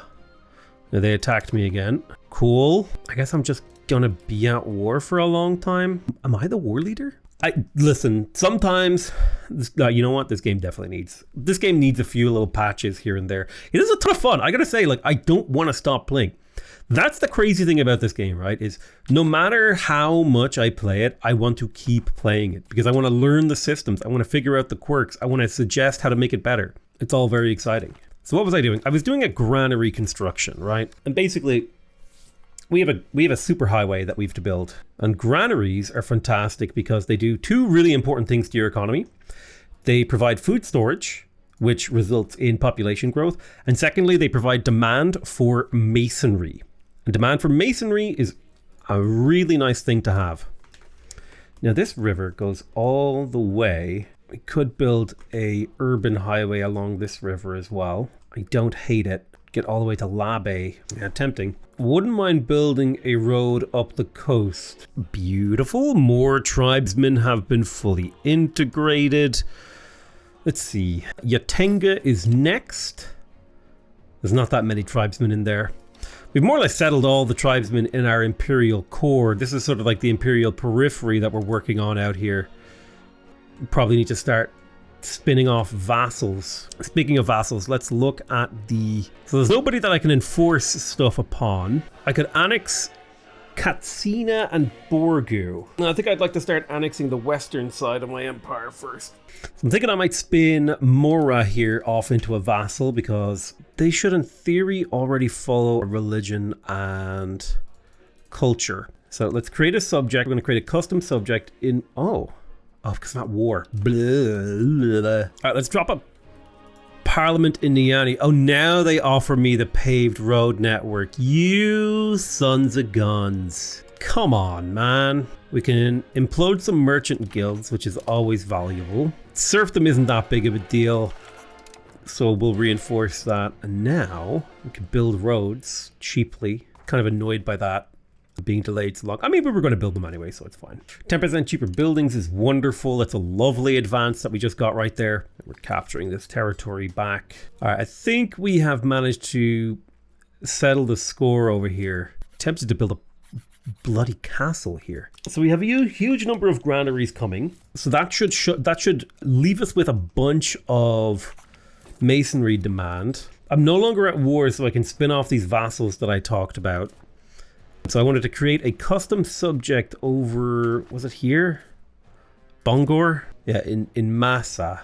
Right, let's create a custom subject in Bongor as a vassal.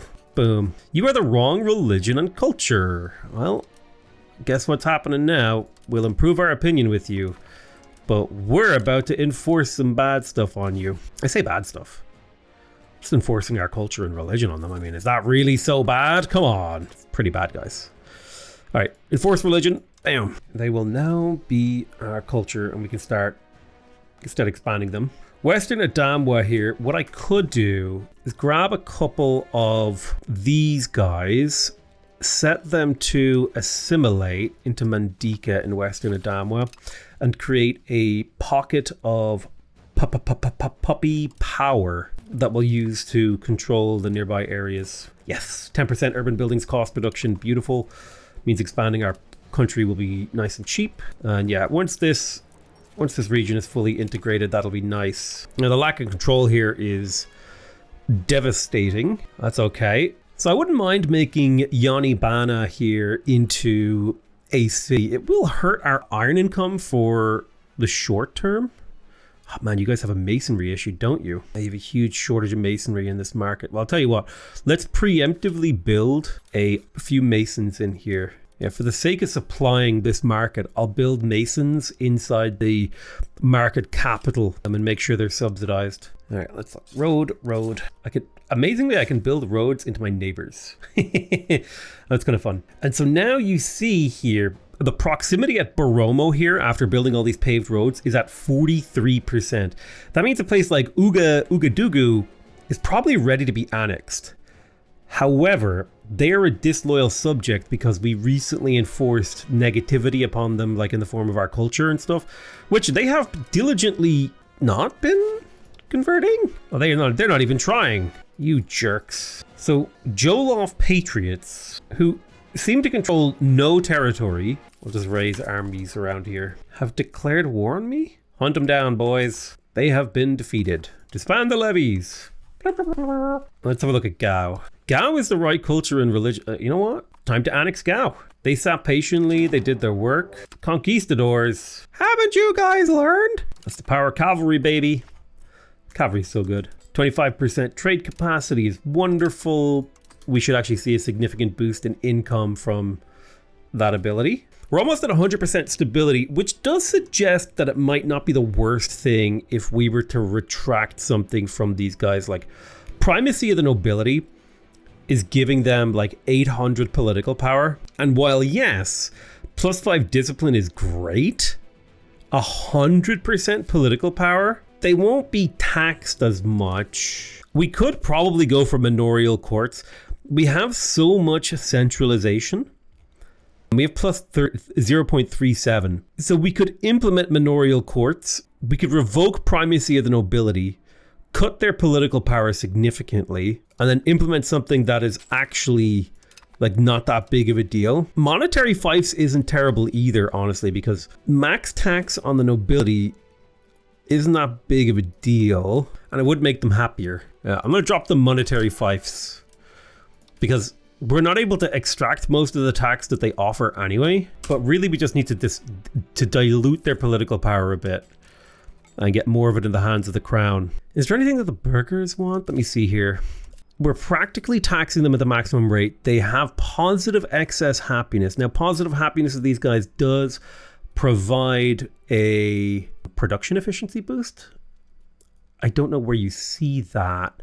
Basically, the happier these guys are, you get a benefit. It's somewhere. Guild investments is nice. Innovative and capital economy are two good things. Production efficiency is super good. I think I could give that to them. I might wait until the Umara are less upset. I don't like giving them trade monopolies because losing trade capacity directly hurts my income. But yeah, there's a few things that we can do there to make them more useful to us. Okay, beautiful. We're getting some cores and some tribesmen have stopped being converted.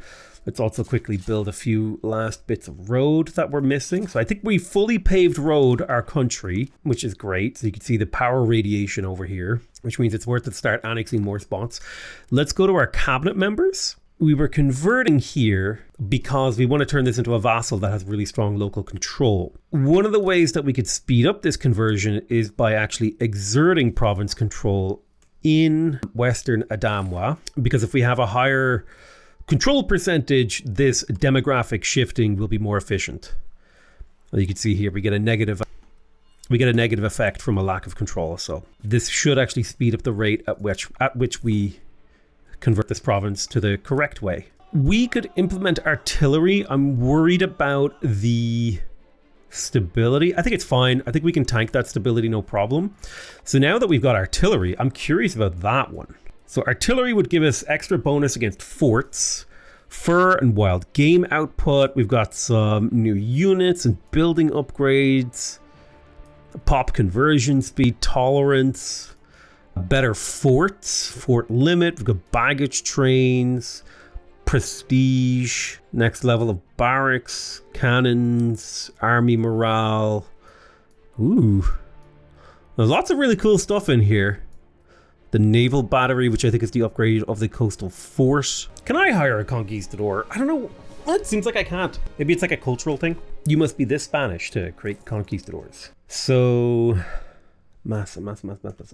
So I have all of my council members working this territory. I'm trying to remember, can tribesmen convert? Okay, peasants migrate slowly. Tribesmen migrate quickly. Laborers promote and migrate quickly. Slowly, but still. Dagajalan seems to be a hotbed right now, probably because of the surplus of work that's going on in here. The hunger for jobs. I'm going to add another couple of colonial charters here to see if we can't create a nice and robust colonial nation in the area. Do the Columbian exchange. So definitely I would like Kulikoro to have a higher migration attraction.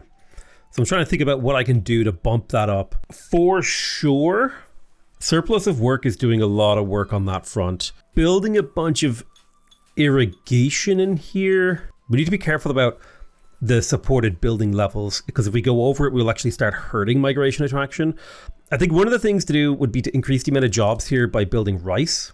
That'll start to get a lot of the rural people, because there's like just a ton of people moving to Dakjalan right now. You can see here, that's where migration is mostly centered, which is great for Dakjalan. But this is already a city. Do I really need a ton of new migrants in here? I need to keep expanding my city network, right? Because of the canals that I want to build. So Kulikoro is like next on the list to become a city. Now in this market, we could definitely use a lot more paper. So I think I'll max out the paper workshops in Kulikoro just to encourage jobs. And then I think we're also struggling on the books side of things. So I'm going to build a single printers workshop in the hopes that opens up potential in here as well. Oh, brilliant. We got another explorer. I'm going to take him.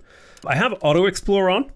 So I'm pretty sure anyone we have who's an explorer will get used and sent to explore, which is great. Another rebellion has triggered here. This is Kong. Let me go ahead and raise levies in the area. So there's early hunting guns. We'll get more fur and wild game from that advance.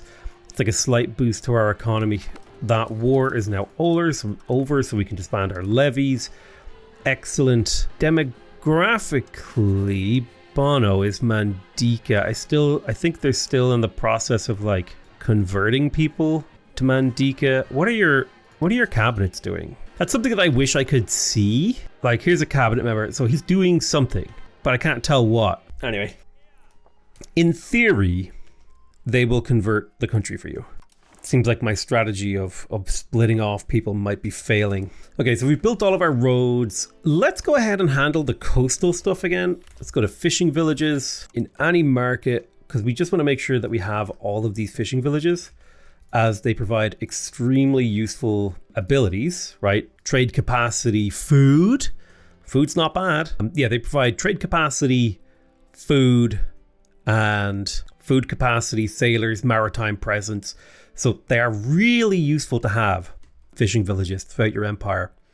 Now, the other thing, we probably want to have bailiffs all along our coast as well in order to generate proximity. Now, bailiffs as a building are not super profitable. They do create demand for some goods in your economy, but they also make your nobles more powerful, which is not ideal. But they do guarantee that we get more of the value from our coastline, which is important. So bailiffs, what else do we want? Look, let's take this typical, yeah, we definitely want to build bridges. If we go to building map mode, we go to bridge, those are just good to build everywhere. Minus 5% proximity cost is really damn good. Helps spread the power of our state. Take a long time to build all these, but I reckon it's worth it. Stimulates my economy too, both in terms of masonry and lumber, but also in terms of jobs and upkeep. I think bridges require tool upkeep. Maybe tool and masonry, who knows? Another damn conquistador down here. Well, let's go ruin his day. We'll chase him down too, just for fun. Gao, why are you disloyal? I am going to support your loyalists. That'll help. These conquistadors are really annoying.